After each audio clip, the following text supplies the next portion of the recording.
Isang matagumpay na chess tournament ang isinagawa ng Tagbilaran City Police Station kamakailan bilang bahagi ng kanilang programang naglalayong palakasin ang ugnayan ng kapulisan at komunidad, partikular na ng kabataan.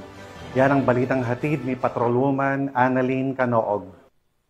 Ay sinagawa ng Tagbilaran City Police Station ang COPT-CPS Chess Tournament noong 26 ng Hulyo sa taong kasalukuyan sa Tagbilaran City Hall Atrium bilang bahagi ng pagdiriwang ng 30th Police Community Relations Month at ng Makasasayang Sandugo Festival. Pinangunahan ang nasabing aktibidad ni Police Lieutenant Colonel John Karen Oliveres Cober, hepe ng Tagbilaran City Police Station na naglalayong paglaganapin ng disiplina, estratehiya, sportsmanship, mga katangiang mahalaga sa parehong larong chess at epektibong community policing. Nilahukan ang tournament ng mga kabataang chess enthusiasts, mga bihasang manlalaro at ilang kasapi ng Philippine National Police. Nagtipon-tipon ang iba't ibang sektor upang ipakita na sa bawat galaw ng piyesa ay may layunin ang itaguyod ang kapayapaan at pagkakaisa sa komunidad. Sa kanyang mensahe, binigyang diin ni Police Lieutenant Colonel Escober ang kahalagahan ng ganitong mga inisyatibo upang higit pang mapalapit ang kapulisan sa pamamayan, lalo na sa kabataan. Isa itong patunay na sa gitna ng aming tungkulin, may panahon pa rin kami para magipag-ugnayan sa komunidad sa pamamagitan ng makabuluhang aktibidad gaya ng chess.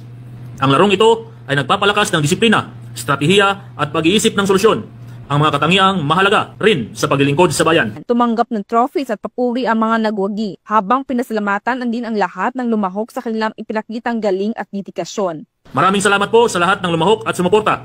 Sama-sama nating isulong ang mas matatag na ugnayan ng pulis at pamayanan para sa mas ligtas na Tagbilaran City. Ang matagumpay na aktibidad ay naisakatuparan sa pamamagitan ng pagtutulungan ng Tagbilaran City Police Station, lokal na pamahalaan at ibang community partners bilang bahagi ng programang Uplan Limpyo Tagbilaran. Ito ay patunay na ang larangan ng sports gaya ng chess ay maaaring maging tulay sa pagkakaisa, pagkakaibigan at pagtataguyod ng isang mapayapang mapamayanan, ang tunay na diwa ng Police Community Relations Month. Mula dito sa Central Visayas, ako ay yung PNN correspondent, Patrolwoman Annalyn N. Canoog, alagad ng batas, tagataguyod ng balitang pulis.